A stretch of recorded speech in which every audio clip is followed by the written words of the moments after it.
बुद्धं शरणं गच्छामि.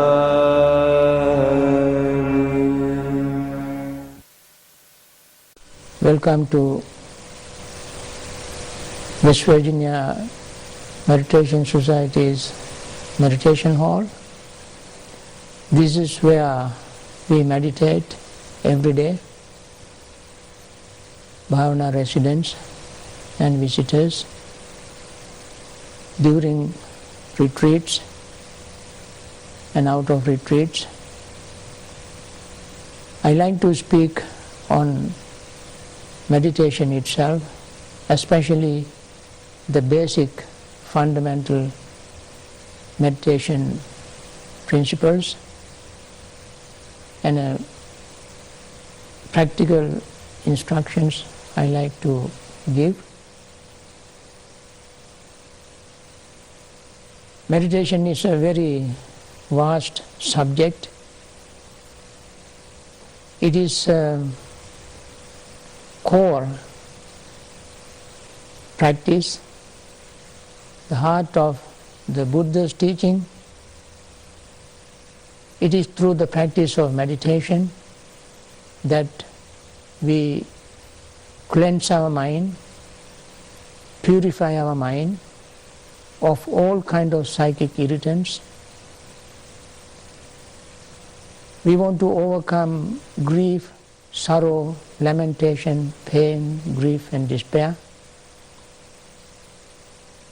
We want to follow the right path which leads to one direction, to one goal. That goal is liberating ourselves from pain and suffering. This meditation has very special place in our life. In order to practice meditation, meditators should know at least the basic principles of meditation, how they meditate, and therefore my suggestions today are very practical. When you want to meditate, there are various ways of meditating. We can meditate while sitting, standing, walking, lying down. We can meditate practically every waking moment. And that is the kind of meditation that we can incorporate into our daily life. We don't consider meditation something that we should do only sitting on a cushion in one place for a short period of time, occasionally, once a while.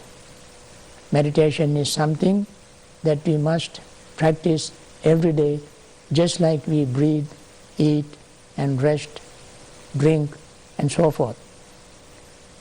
Only then can meditation becomes really meaningful, beneficial to our life. And this meditation therefore is called insight meditation. Insight, sometimes people think inside. In fact, even if they say it is inside, that also is not incorrect, because it always brings us into ourselves. We meditate on things that are really directly related to our daily life. Our main subject of meditation is ourselves, nothing from outside. We carry everything we want within us, in our daily life. Living daily life is carrying on this body and mind in a certain way. We always either think, talk, or act physically. Meditation is something that disciplines our thoughts, words, and deeds. It is through the thoughts, words, and deeds that we express our experiences. Meditation directly cleanses the mind, because through the meditation, when we cleanse the mind, our thoughts, words, deeds are clear, pure, and we can make our life more relaxed, peaceful, and comfortable. All the source of our greed, sorrow, lamentation, pain, and so forth come from our mental states. Therefore, we have to clean the mind to say things and think things and act things. If we say or do something with unclear, impure state of mind, the results follow us like a cart that follows the foot of the ox that pulls the cart. I like to elaborate a little bit this simile of cart pulled by a bull. The bull or an ox that pulls the cart doesn't pull it with pleasure and joy. He has no escape.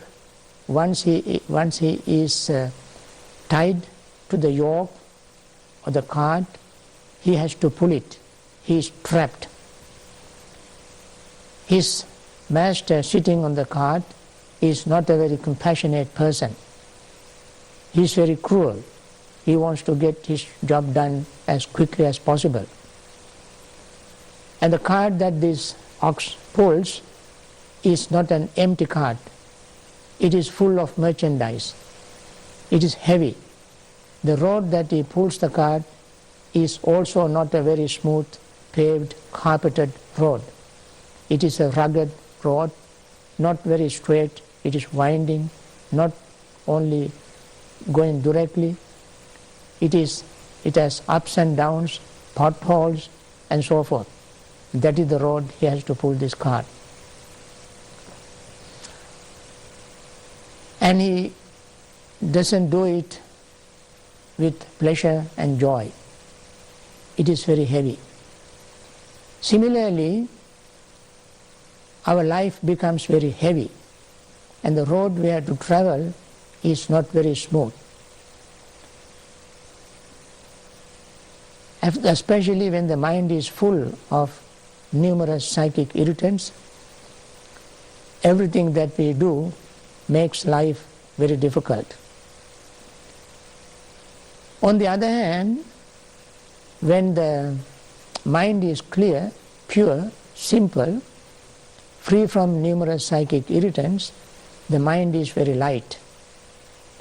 In fact, with such a state of mind, when we do things, say things, and think things, all of them become very light. And the results of them follow us like our own shadow. We even don't feel the weight of our shadow. When the mind is totally free from numerous psychic irritants, that state of mind is called enlightened. Enlightened means two things. It is not heavy. It has brightness, clarity and purity. And this is the goal of meditation. So we have to follow a procedure, a method, a system. That procedure is extremely simple if we understand. If you do not understand, it is very complicated. This simple system of practice of meditation begins with simple objects. That object is our own breathing. All meditations we begin with using our breath as an object. We sit in a certain comfortable posture when we do sitting meditation. As I said, we can meditate in any posture so long as we breathe, so long as we use the breath as an object of meditation. Posture itself is not that important. However, if we want to meditate sitting in one place, we start using our breath as an object. We select the breath as an object of meditation for many good reasons. One, the breath is very simple, it is always present, it is transportable, it doesn't belong to any particular religion, culture, tradition, geographical area. There is no confusion with regard to the breath because we all breathe. All living, even non-living, animate and inanimate, all things breathe.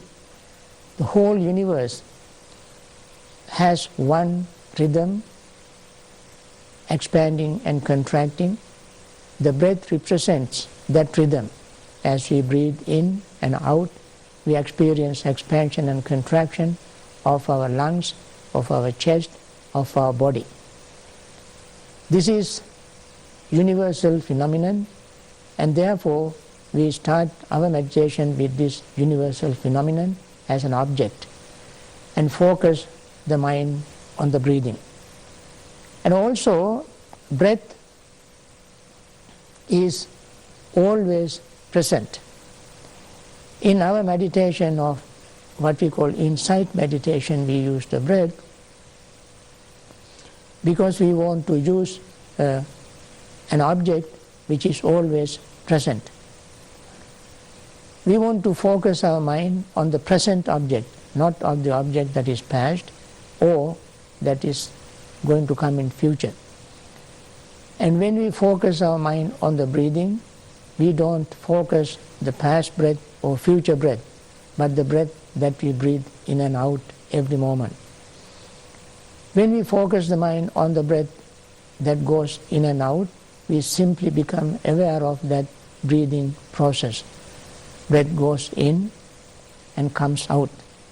Once the breath goes in, the lungs absorbs its oxygen and the breath with carbon dioxide comes out. We don't know this, but we experience only the breath going in and coming out. And then we pay attention to it. We don't go into all these other inner intricate things, but we simply become aware of this very simple breathing process. Inside intricacies can be understood later on when the mind becomes clear and pure and concentrated. So we first pay total, undivided, mindful attention to the breathing. When we say mindful attention, sometimes people might wonder what mindful attention is. In fact, in our insight meditation, among many components, attention is an extremely important component. We don't understand anything if we do not pay attention to it. Only through the attention, mind becomes aware of what is happening. And therefore paying attention is extremely important. That attention also has to be undivided attention. However, in addition to this undivided attention, there is another part that we have to keep in mind, that is mindful attention. So what is mindful undivided attention? Mindful attention is the attention without any assumption, presumption and preconceived notion. No greed, no hatred, no delusion, no judgment. We let the mind be like a mirror for objects to reflect in it. When we use a mirror, all we do is let the object reflect in it. Similarly, when we pay mindful attention, we make our mind just like a mirror. No judgment, no preconceived notions, no criticizing, no analyzing, but simply let the breath reflect in our mind.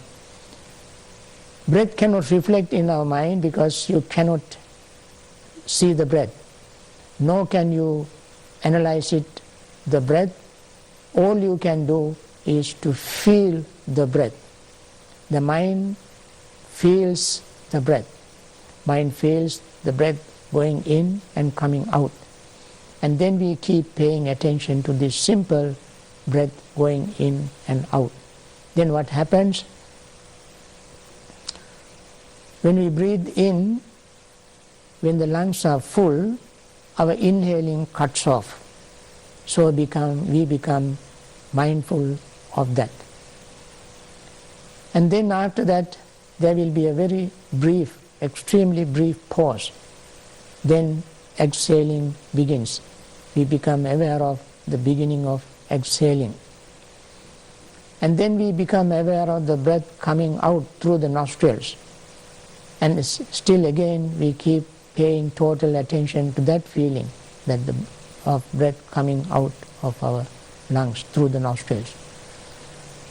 That is the whole exhaling, breathing part. And then when there is no more breath in our lungs, exhaling cuts off. So we become aware of it. And after a very brief pause, inhaling begins. And we become aware of that inhaling, the beginning of inhaling. And then breath continues to flow into the lungs through the nostrils. That is the middle of inhaling. We become aware of it. Again, when the lungs are full, that inhaling cuts off. We become aware of it, and after a very brief pause, exhaling begins. This is what is called paying mindful attention to every part of our breathing. So until we pay attention to our breathing process, we don't know the beginning of inhaling, middle of inhaling, and end of inhaling. Nor do we know the beginning of exhaling, middle of exhaling, end of exhaling. And there are also something else we notice when we pay mindful attention to the breathing. That is, when we breathe in, when the lungs are full, there is a very tiny, minute little degree of tension in our lungs. As we breathe out, that tension is slowly released. When the tension is released and breath is gone out of our lungs, there will not be any more breath in the lungs, and then we experience very tiny little anxiety for not having breath in our lungs. Then we breathe in.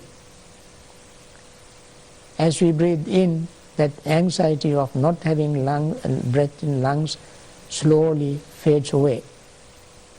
Now this tension, relief of tension, anxiety, relief of anxiety also cannot be noticed, cannot be known.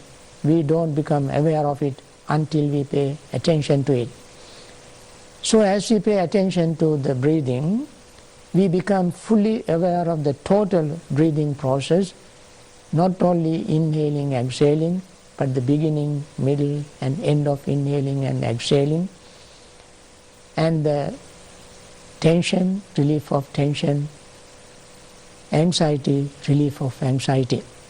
And then when we keep paying attention to these occurrences, these events, these moments of breathing, we also realize something very important that is extremely important in our mindfulness meditation practice. That is,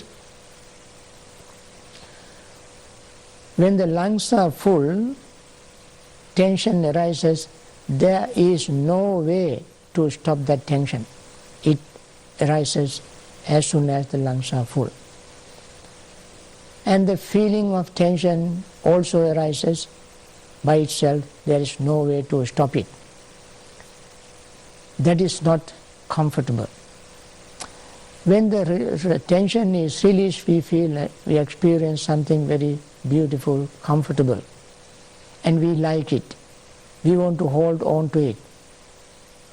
And there is, however, there is no way to stop that tension disappearing and the pleasant experience disappearing. Both tension and relief of tension are equally changing. Similarly, when the mind is free from anxiety, there arises a desire for the freedom of anxiety, and that we like very much. Unfortunately, that does not stay there. It fades away, disappears. There is no way to stop it. Now we understand, whenever we try to hold on to anything beautiful, pleasant, peaceful, that very thing slips away from our grip. We try to hold on to it. The moment we try to hold on to it, it slips away from us. And this is a very natural occurrence that takes place all the time with regard to everything that we like or even dislike. So, in a very simple, fundamental way, we understand the true nature of our own experiences. This is how we begin our practice of insight meditation, by noticing, realizing, paying attention to our breath, which is marked with this universal phenomenon. What is that mark? That breath is impermanent. The feeling that arises together with the breath is impermanent. Our perception is impermanent. The attention, the thought that arises with regard to the breath, feeling, perception also is impermanent. And consciousness is impermanent. Now these are what we call aggregates. Our breath is one aggregate called aggregate of feeling, aggregate of the body. Then there is a feeling of the breath that is called feeling aggregate. Then we have mental perception of the breath and the feeling, that is our perception aggregate. Then the thought or attention that we pay to the breath is another part of another aggregate, and then consciousness is another aggregate. In reality, we are made up of these aggregates. So becoming mindful of them and their changes, impermanent nature, is our central theme of this practice. Why do we want to do that? When we pay attention to them and when we become aware of their impermanence, what kind of insight do we gain? That is the important thing. Insight that we gain is this life is life experience. Any experience in this life is impermanent. Why do we want to understand impermanence?